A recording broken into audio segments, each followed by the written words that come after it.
하나님의 말씀 신약성경 고린도전서 11장 23절부터 29절 말씀입니다. 신약 276페이지 고린도전서 11장 23절로 29절 한 절씩 교독하시고 마지막 절 다 함께 봉독합니다. 내가 너희에게 전한 것은 주께 받은 것이니 곧 주 예수께서 잡히시던 밤에 떡을 가지사 축사하시고 떼어 가라사대 이것은 너희를 위하는 내 몸이니 이것을 행하여 나를 기념하라 하시고 식후에 또한 이와 같이 잔을 가지시고 가라사대 이 잔은 내 피로 세운 새 언약이니 이것을 행하여 마실 때마다 나를 기념하라 하셨으니 너희가 이 떡을 먹으며 이 잔을 마실 때마다 주의 죽으심을 오실 때까지 전하는 것이니라. 그러므로 누구든지 주의 떡이나 잔을 합당치 않게 먹고 마시는 자는 주의 몸과 피를 범하는 죄가 있느니라. 사람이 자기를 살피고 그 후에야 이 떡을 먹고 이 잔을 마실지니 다 함께 주의 몸을 분변치 못하고 먹고 마시는 자는 자기의 죄를 먹고 마시는 것이니라. 아멘.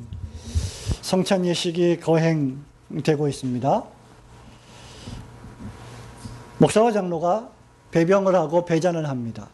그럴 때 옆에 있는 아이가 먹고 싶다고 떡을 달라 하고 잔을 달라고 합니다.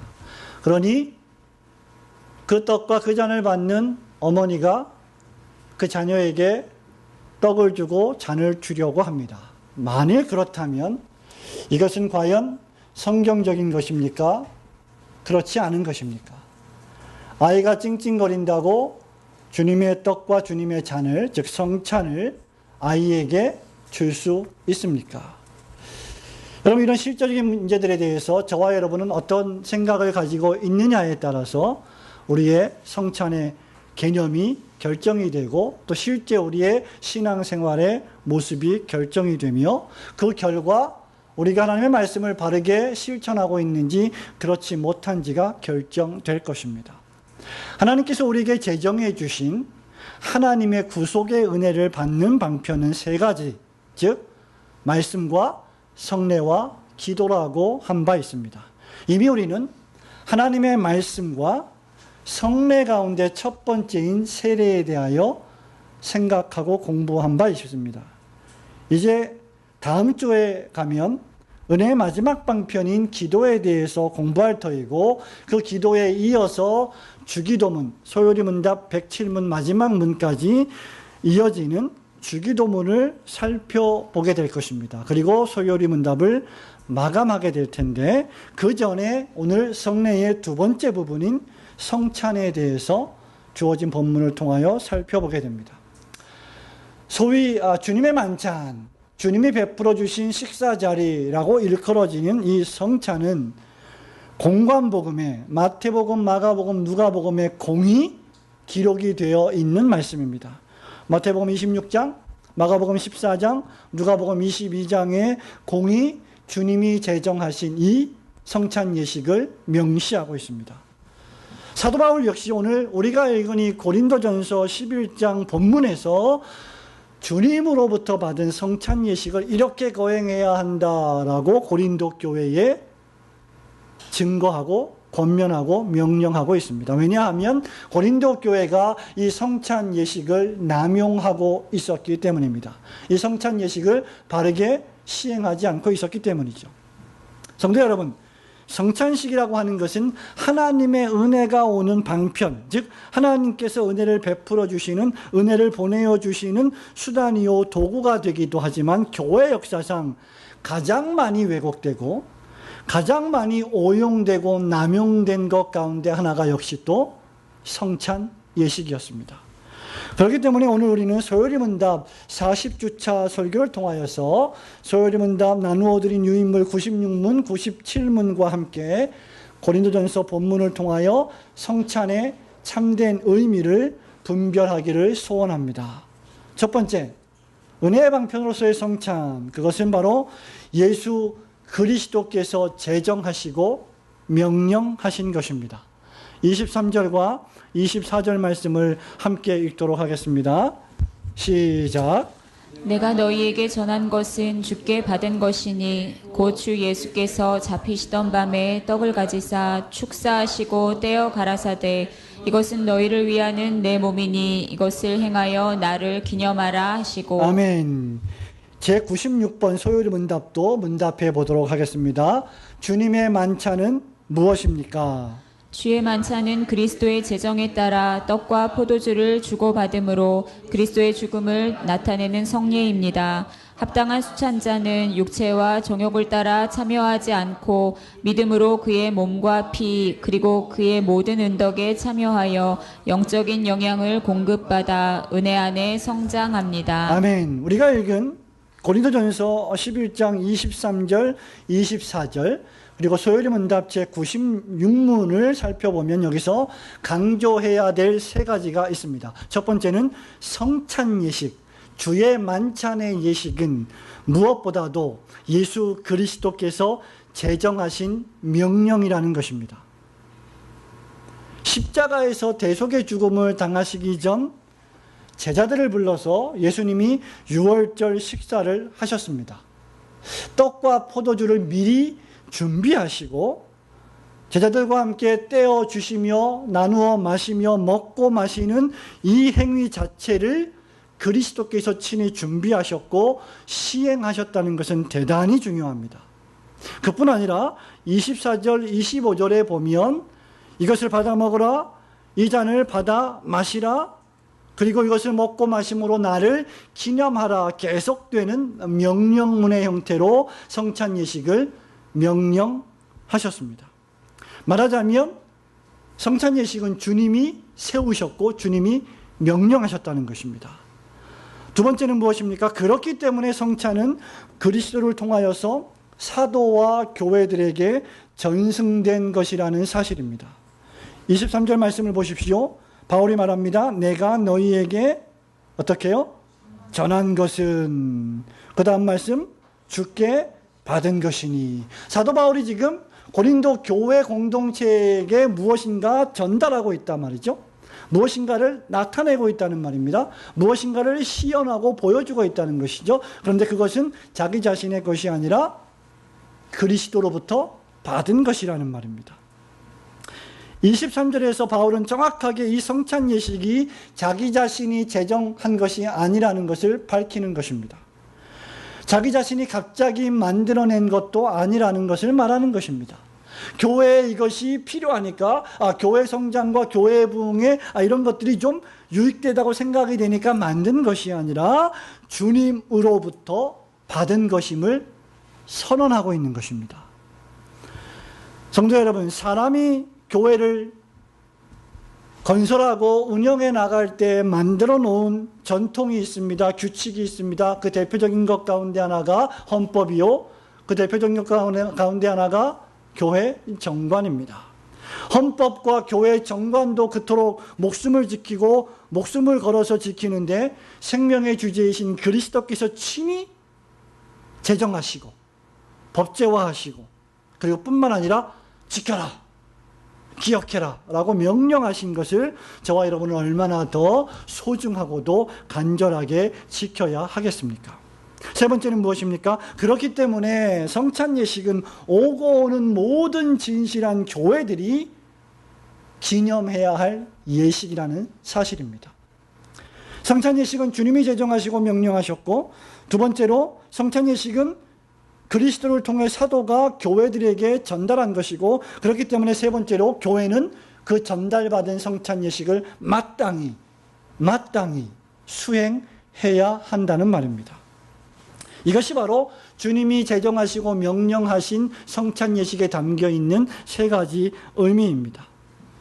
교회가 무엇을 하느냐, 올고든 교회가 무엇을 하고 있느냐에 따라서 올고든 교회의 본질이 결정됩니다. 그렇지 않습니까? 순복음교회가 그 교회 공동체 안에 있는 목사와 장로와 교인들이 무엇을 하느냐에 따라서 순복음교회 하면 그 교회의 특징이 본질이 드러나게 되어 있죠. 장로교회 하면 그 장로교회가 무엇을 하느냐, 무엇을 중요하게 여기느냐에 따라서 그 장로교회의 본질과 색깔이 드러나게 되어 있습니다. 그렇기 때문에 교회가 무엇을 믿고 무엇을 하느냐는 대단히 중요합니다. 따라서 교회가 성찬을 시행하느냐 시행하지 않느냐, 또 성찬을 어떻게 시행하느냐, 바르게 시행하느냐 그릇되게 시행하느냐에 따라서 교회는 신실한 교회이냐 그렇지 못한 교회이냐가 판별될 수 있는 것입니다.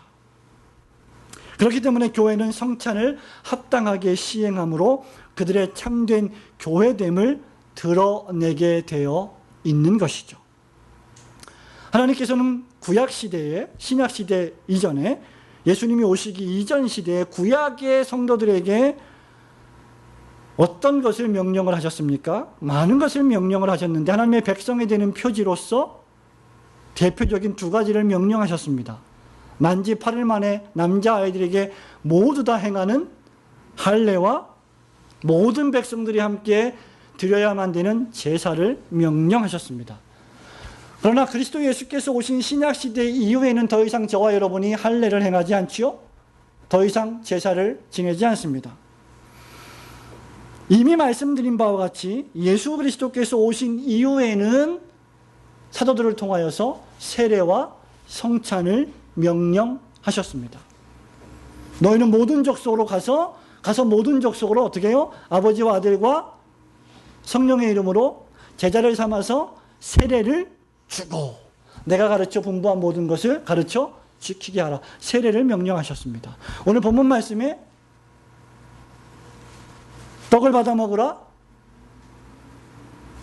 이 잔을 받아 마시라 라고 말씀하심으로 새 언약의 상징인 성찬 예식을 명령하셨습니다. 이미 저와 여러분이 지지난주에 살펴본 바 있는 것처럼 소요리 문답 93문에서 신약의 성례들은 그래서 오직 두 가지만 있는데 무엇이라고 했습니까? 세례와 성찬뿐이다 라고 한 것입니다.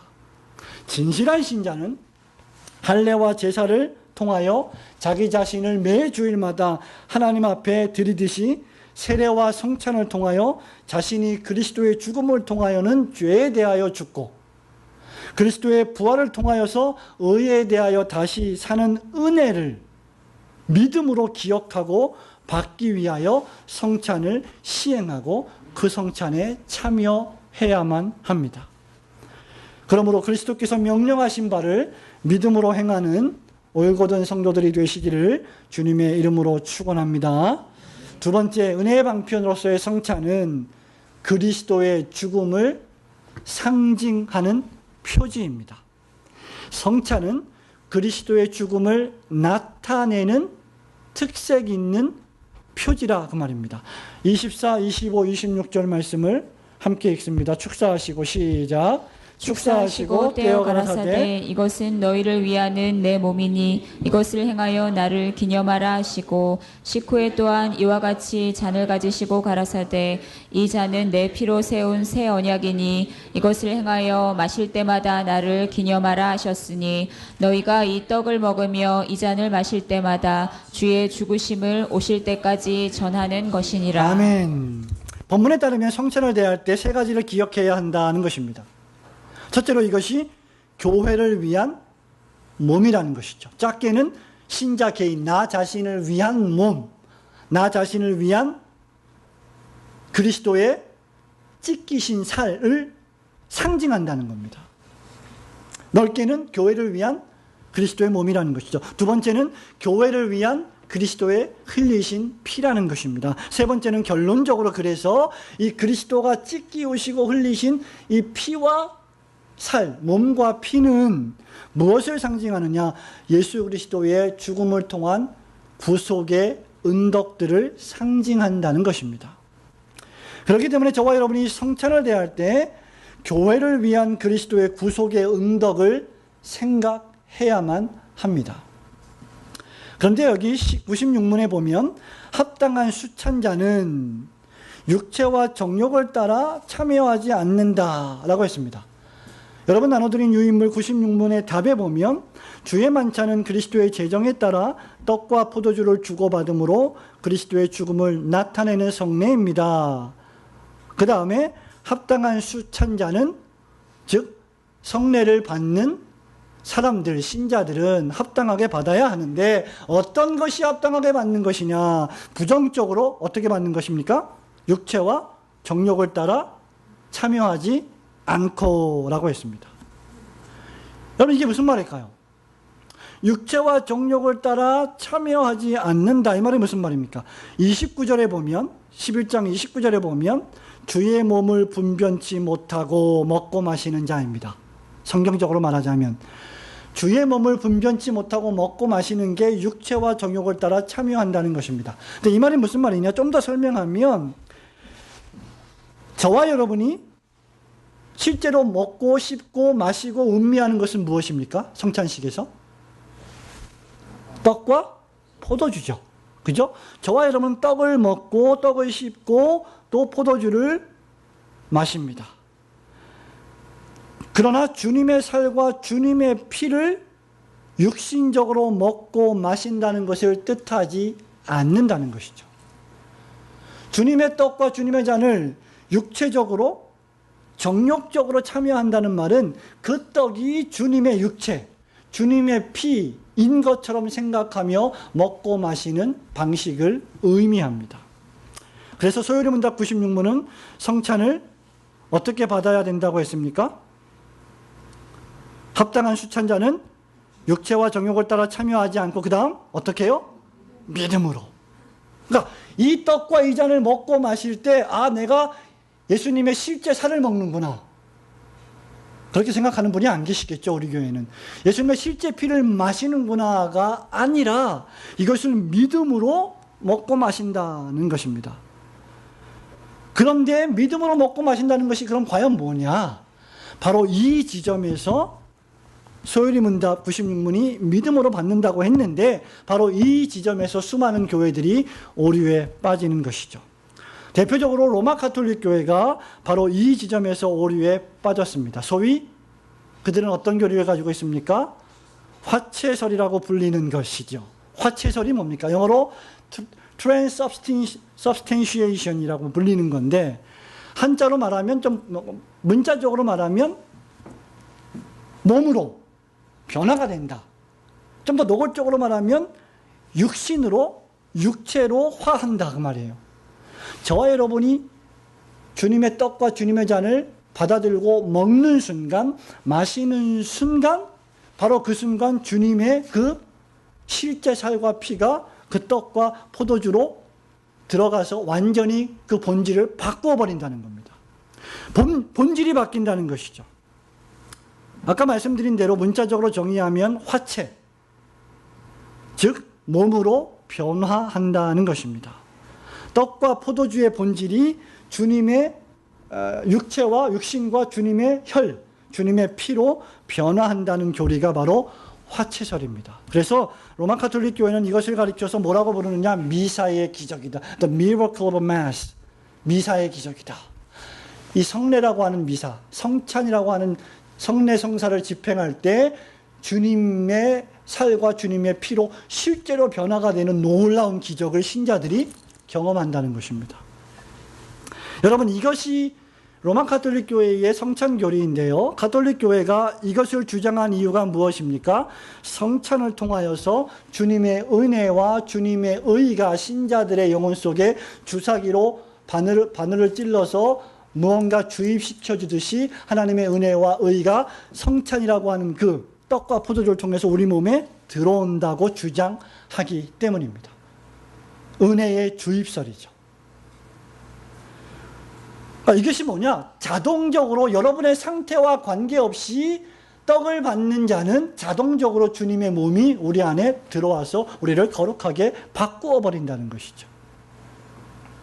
그래서 그들은 이 떡이 절대로 떨어지면 안 됩니다. 왜? 그리스도의 몸이기 때문에.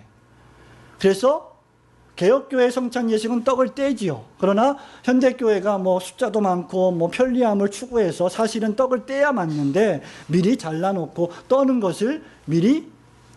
떼는 것을 미리 작업을 해놓고 시간을 위해서 나누어 드리고 그것을 충분히 목사가 설명한 다음에 성찬 예식을 거행하지요. 그러나 가톨릭 교회는 그렇게 떡을 떼지 않습니다. 전병으로 만들어서 성도들 한 명 한 명이 나와서 신부나 사제가 그 성도들이 무릎을 꿇을 때 입을 벌리면 그 안에 넣어줍니다. 왜? 떨어지면 안 되기 때문이죠. 그리스도의 몸이기 때문입니다. 그들이 주장하는 교리이죠. 그래서 전병으로 만들어서 입안에 넣어주고 포도주는 또 흘릴지 모르기 때문에 주님의 그 귀한 보혈이 흘려지면 안 되기 때문에 성도들한테 나누어 주지 않고 사제나 신부가 대표로 마시는 것입니다. 여러분, 이 화채설은 전혀 성경적이지 않습니다. 왜냐하면 본질이 바뀌는 것이기 때문이죠. 이 화채설이 진실이 되기 위해서는, 사실이 되기 위해서는 그 떡과 그 포도주가 주님의 실제 살과 실제 피로 변화가 돼야 됩니다. 그 실체가 우리 앞에 보여야 합니다. 그러나 로마 가톨릭 교회의 화채설에는 그렇게 주장하고는 있지만 실제 변한 주님의 모습은 우리가 찾아볼 수가 없습니다. G.I. 윌리엄슨 박사님이 요한복음 2장 1절부터 11절에 해설을 하고 있는데 대단히 유익합니다. 아까 말씀드린 대로 화채설이 진리가 되려면 이 떡과 포도주가 진짜 예수님의 인격으로 바뀌어야 되는데 가나 혼인잔치는 그랬다는 것이죠. 여러분, 가나 혼인잔치 기억하시죠? 예수님이 물로 뭘 만드셨어요? 포도주를 만드셨어요. 포도주를 만드시기 전에는 무엇이었습니까? 물이었어요. 근데 예수님의 기적이 벌어지고 난 다음에는 그 물이 무엇으로 본질이 바뀌었어요? 포도주로 바뀌었습니다. 물이 어디 있습니까? 물은 없어졌어요. 사라져 버렸어요. 이것이 기적이죠. 기적 전에는 물만 있었지만 기적 후에는 포도주만 있었습니다. 화채설이 진리가 되려면 기적 후에 주님의 육신이, 주님의 보혈이 우리 눈앞에 존재해야 한다는 것입니다.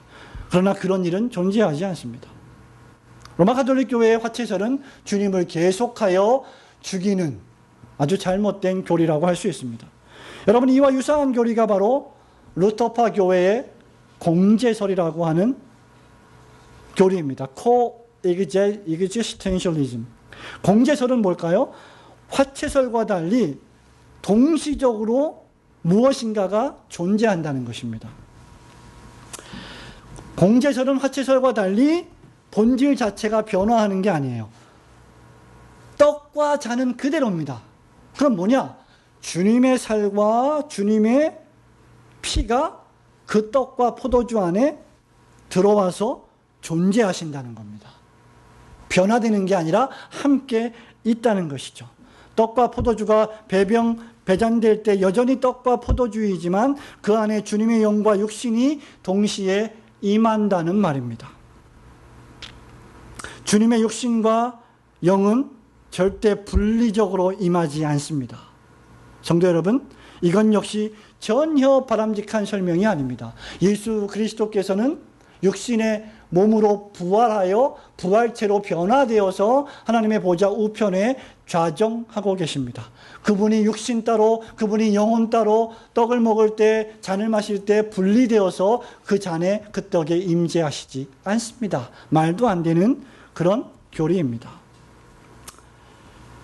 중요한 것은 무엇입니까? 항상 우리는 성경으로 돌아와야만 합니다. 우리 예수님께서 이 성찬 예식을 사도 바울에게 전수해 주시면서 계속하여 강조한 것이 있습니다. 24절에 기념하라. 25절에 마실 때마다 나를 기념하라. 맞죠? 26절에 결론적으로 뭐라고 말했습니까? 그러므로 너희들은 이 떡과 이 잔을 먹고 마실 때마다 주의 죽으심을 오실 때까지 전하는 것이다. 바로 이것입니다. 여러분, 개혁신학은 그것을 기념할 때 그리스도의 희생의 은혜에 저와 여러분이 신비하게 참여하게 되어 영적인 영향을 공급받는다는 것입니다. 어떤 영향 말입니까? 우리가 주님의 떡을 먹을 때, 주님의 잔을 마실 때, 그것을 믿음으로 받아들일 때 주님이 날 위하여 십자가에서 살을 찢기셨고 피를 흘리셨구나. 그리함으로 말미암아 나의 죄가 용서되었구나. 이 죄사함이라고 하는 확신과 감사의 영적인 영향이 성령의 역사하심을 통하여 믿음으로 받아들일 때 그 영적인 영향이 우리 안에 들어온다는 것이죠. 그래서 우리는 성찬을 영적으로 기념하는 것입니다. 성찬을 영적으로 기념할 때 하나님의 성령께서 우리에게 영적인 영향을 은혜 가운데 공급해 주시는 것입니다. 그래서 신자가 성찬을 받을 때는 죄사함의 확신, 죄사함의 감사, 하나님의 자녀가 되었다고 하는 기쁨과 즐거움으로 넘치게 되는 것이죠. 그리고 이제 주님을 위하여 살겠다고 하는 새로운 각오와 순종이 일어나게 되는 것입니다. 개혁신학은 신자가 성찬에 믿음으로 참여할 때 그리스도께서 물질적으로, 육체적으로 또는 루터파의 공제설처럼 장소적으로 임하시는 것이 아니라 영적으로 임재하셔서 은혜를 베풀어 주신다고 믿는 것입니다. 그러므로 저와 여러분은 절대로 주님의 떡과 잔을 받을 때 미신적으로 받아서는 안 됩니다. 주님의 떡은 여전히 그 본질이 떡입니다. 주의 잔은 여전히 그 본질이 포도주입니다. 우리가 먹고 마시는 것은 주님의 피가 아니라 주님의 실제 살이 아니라 떡과 포도주입니다. 그럼에도 불구하고 우리가 그것을 믿음으로 먹고 마실 때, 십자가를 생각할 때 우리 안에 내주하시는 성령께서 우리의 영혼 속에서 죄사함의 확신과 감사를 충만하게 불러 일으키신다는 것입니다. 본문 24절 25절에서 계속 강조되는 것이, 그래서 아까 말씀드린 바와 같이 기념하라 하는 것이죠. 기억하라 하는 겁니다. 성찬 예식을 너희들이 거행할 때마다, 목사와 장로가 떼어주는 떡을 바라볼 때마다 그 떡이 얼마나 맛있을까가 아니라 그 떡이 상징하고 있는 십자가에 달리신 예수님의 구속의 은덕을 기억하라. 그 십자가에서 날 위하여 흘리신 주님의 피를 생각하라. 그것이 기념입니다. 결론적으로 이런 방식을 통해서 기독교회는 중생받은 신자의 공동체는 주님의 죽으심을 오실 때까지 선포하는 것입니다. 그래서 성찬 예식이야말로 엄청난 전도의 방편이 되는 것이죠. 초대교회는 많은 교회를 안 나가는 불신자들로부터 오해를 받았습니다. 저 사람들은 이상한 사람들이다. 정기적으로 예배를 드릴 때마다 무슨 피를 먹고 무슨 살을 먹는데, 그래서 식인종 같다고 하는 오해를 받기도 했고, 또 야만스럽다는 오해를 받기도 했습니다마는 그것을 말씀으로 설명해 주었을 때 도리어 은혜의 방편, 그리고 복음을 전하는 전도의 수단이 되었던 것입니다. 사랑하는 성도 여러분, 주님은 떡을 주셨고 포도주를 주셨습니다.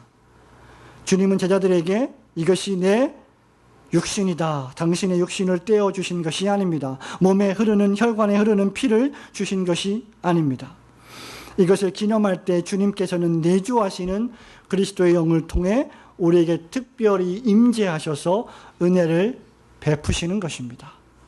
그렇기 때문에 성찬에 참여할 때마다 여러분 자신을 위한 그리스도의 죽으심을 기억하며 그 구속의 은덕의 유익을 마음껏 누리시는 성도들이 되시기를 주님의 이름으로 축원합니다. 은혜의 방편 성찬 예식 세 번째 마지막 성찬은 그래서 믿음으로 합당하게 준비하고 참석해야 합니다. 27절부터 29절 말씀을 함께 읽습니다. 그러므로 시작. 그러므로 누구든지 주의 떡이나 잔을 합당치 않게 먹고 마시는 자는 주의 몸과 피를 범하는 죄가 있느니라. 사람이 자기를 살피고 그 후에야 이 떡을 먹고 이 잔을 마실지니 주의 몸을 분변치 못하고 먹고 마시는 자는 자기의 죄를 먹고 마시는 것이니라. 아멘. 종종 이런 사람들이 있습니다. 나는 오늘 별로 성찬에 참여할 기분이 아니야.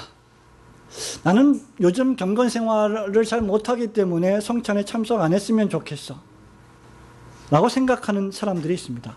그런 자의적인 감정과 분위기와 삶의 모습 때문에 성찬에 참여하고 참여하지 않고를 결정해서는 안 됩니다.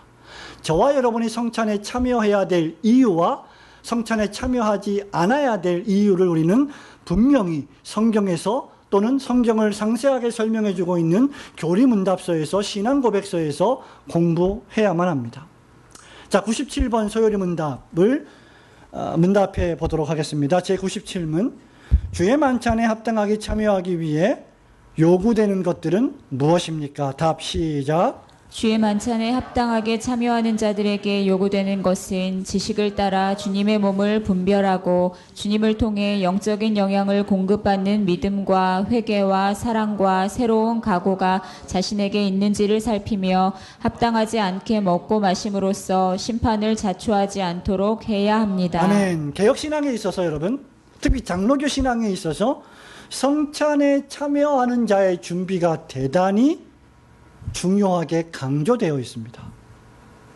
그래서 성찬 예식을 반드시 일주일 전에 교회 주보에 공고합니다. 그 이유는 성찬을 준비하는 경건한 삶을 살기 위함입니다. 실상 로마 가톨릭 교회나 루터파 교회에서 성찬 참여 시에 신자의 영적 준비는 그다지 신학적으로 교리적으로 볼 때 중요하지 않아 보입니다. 왜요? 아까 제가 말씀드렸죠? 저와 여러분의 개인적인 영적인 준비와 상관없이 주의 떡과 잔을 받을 때 거기에 자동적으로 임하시는 주님의 육신과 주님의 피로 말미암아 은혜가 주입되기 때문입니다. 그러니 저와 여러분이 일주일 동안 어떤 삶을 살았든지, 어떤 죄악된 삶을 살았든지, 어떤 범죄 가운데 있든지 관계가 없습니다. 그냥 먹고 마시면 그 죄는 용서되는 것이죠. 그러나 개혁신앙은 그렇게 가르치지 않습니다. 우선 무엇보다도 개혁교회는, 또 개혁신앙은 언제나 자기 자신을 살필 것을 말씀하고 있습니다. 그것은 무엇과 관계가 되어 있느냐? 이 성찬이 무엇인지를 올바르게 분별하는 지식과 관계가 있어요. 여러분 28절 말씀을 보십시오. 그 전에 27절에 보면 너희들이 떡이나 잔을 합당치 않게 먹고 마시면 그거는 오히려 은혜를 받는 것이 아니라 뭐라고요? 죄를 짓는 것이다. 무시무시한 말씀을 하십니다. 그러면 죄를 짓지 않기 위해서는 어떻게 해야 합니까? 28절에 사람이 자기를 살피고 A man ought to examine himself. 자기 자신을 조사하고 검사하고, 예? 바로 이것입니다. 개혁교회 신자들은 언제나 자신을 살펴야 합니다. 소요리 문답은 성찬에 참여하기 위해서는 3가지 요소가 필요하다고 말합니다. 그리고 이것은 본문 28절에 대한 올바른 주석적인 설명이라고 할 수 있습니다. 첫 번째는 무엇입니까? 29절에 있는 대로 분별하는 것입니다. 29절을 보세요. 주의 몸을 어떻게 하지 못하고 먹고 마시면 죄를 먹고 마신다? 분변치 못하고. 주의 몸을, 즉 성찬식에 분병되는 떡과 잔을 올바로 인식하고 이해하지 못하고 먹고 마시면 도리어 죄를 먹고 마시는 엄청난 중범죄를 짓는 것이다 라는 말입니다. 주님의 몸에 대한 인식이죠. 이게 무슨 말입니까? 이 분별력이 무엇입니까? 자, 주님의 떡과 주님의 잔이 상징하는 바가 무엇인지를 알고 있어야 한다는 것이죠. 11장 25절에 보면 식후에 또한 이와 같이 잔을 가지시고 가라사대 이 잔은 내가 내 피로 세운 무슨 언약이라고 했습니까? 새 언약이니. 이 성찬 예식이 왜 새 언약인지에 대한 지식적인 이해가 있어야 된다는 말입니다. 그냥 절기에 한 번 또는 1년에 한 10번 시행되는 떡과 잔을, 포도주를 맛있게 먹고 마시는 것이 아니라 그것이 상징하는 바가 무엇인지에 대한 지식적인 인식을 가지고 있어야 한다. 분명히 알고 먹고 마셔야 한다는 말입니다. 그것을 내가 믿음으로 먹고 마실 때 무슨 일이, 어떤 일들이 벌어지는지에 대한 분별적인 지식적 자각이 있어야 된다. 두 번째, 믿음과 회개와 사랑이라는 새로운 순종의 각오로 준비해야 합니다. 28절에 사람이 자기를 살피고가 바로 여기에 해당되는 말씀이라고 할 수 있습니다. 여러분, 이 회개와 사랑과 새로운 순종의 각오, 이것은 누구와 관계되는 것입니까? 하나님과의 관계와 상관이 있는 것이죠. 누구를 향하여 회개합니까? 하나님을 향하여. 누구를 향하여 사랑합니까? 하나님을 향하여. 누구를 향하여 새로운 순종의 각오를 다집니까? 하나님을 향하여.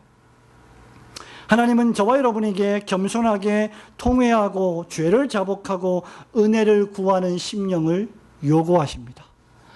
그렇기 때문에 성찬에 임할 때 저와 여러분이 죄를 회개하고 겸손하게 하나님의 사랑을 기대하며 하나님의 사랑하는 마음으로 참석하고 이 잔과 이 떡을 먹고 마실 때 내가 주님 앞에 더욱더 순종하겠습니다라고 하는 각오의 자세를 견지하고 성찬에 참여하게 되는 것이죠. 성도 여러분, 하나님의 관계는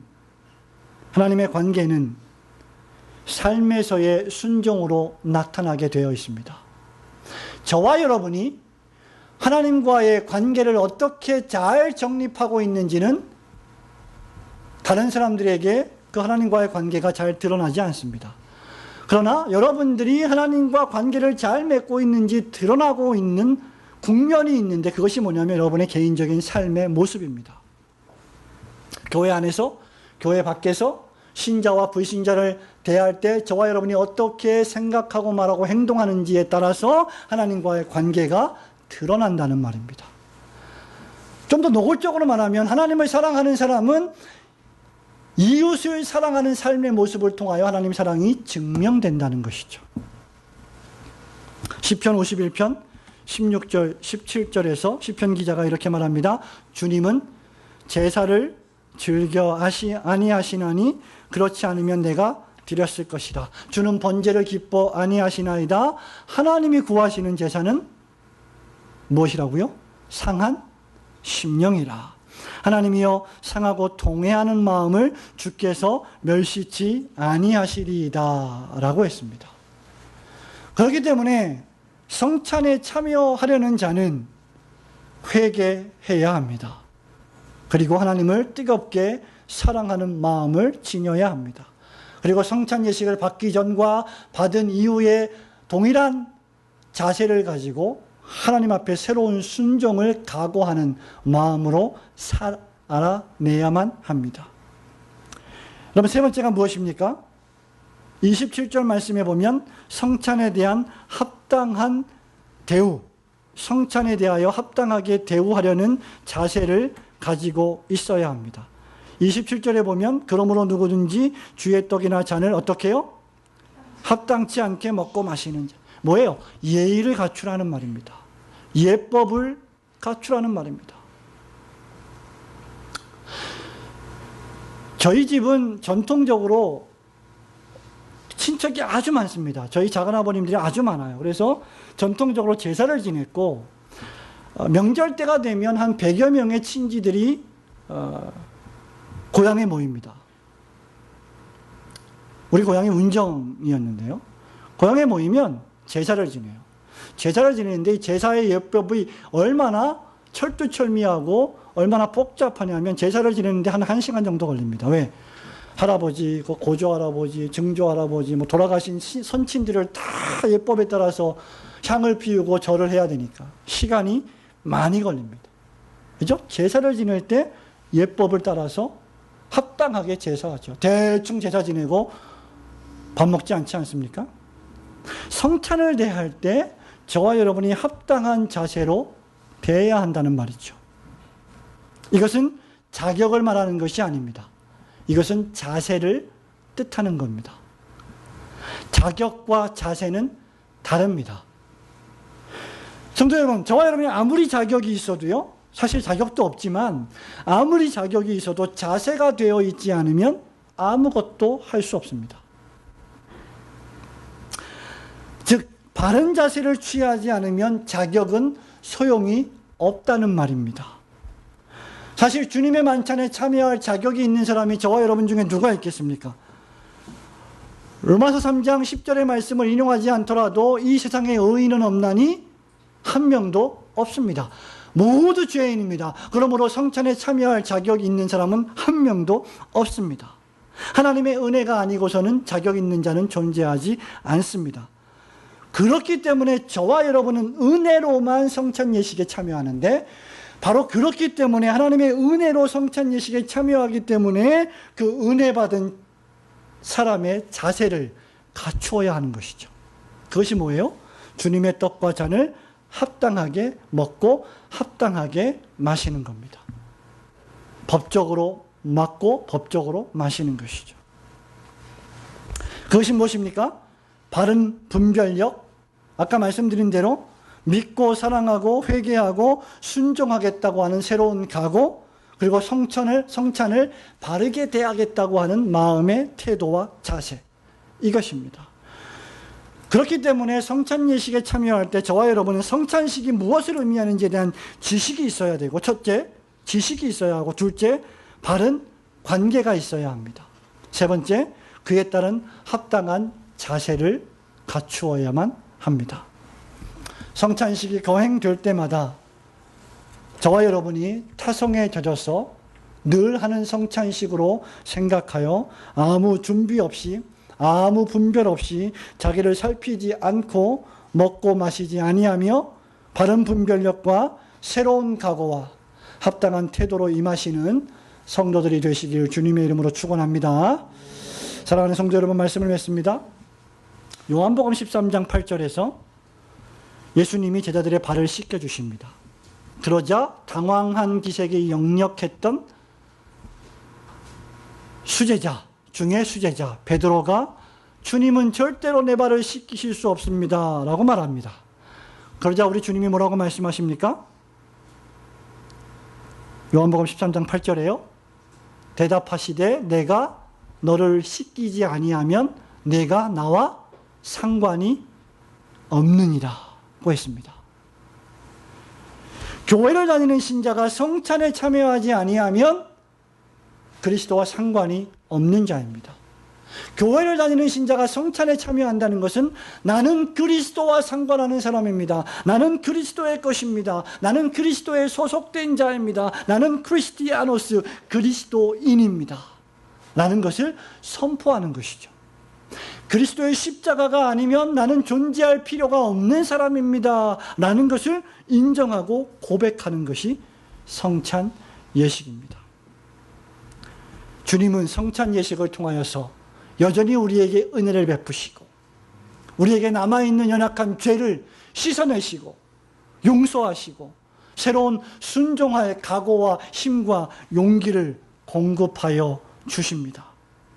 성찬이 의미하는 바를 올바르게 분별하고 믿음으로 준비하며 회개와 겸손과 새로운 순종의 각오로 주님의 은혜를 구하지 않으면 저와 여러분은 예수님과 아무런 상관이 없는 자가 되고 맙니다. 따라서 주님께서 제자들에게 성찬의 본질뿐만 아니라 성찬의 참여 방식까지도 제시해 주신 이유가 바로 여기에 있는 것입니다.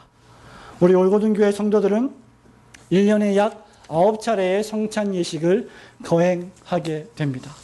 이 성찬 예식에 거행할 때마다 종교개혁자들이 그렇게 불렀던 것처럼 눈에 보이는 말씀인 이 성찬, 주님의 떡과 주님의 잔을 먹고 마심으로 주님께서 우리에게 베푸신 놀라운 구속의 은혜의 바다에서 헤엄치며 그 은혜를 만끽하시는 올고든교회 성도들이 되시기를 주님의 이름으로 축원합니다. 아멘.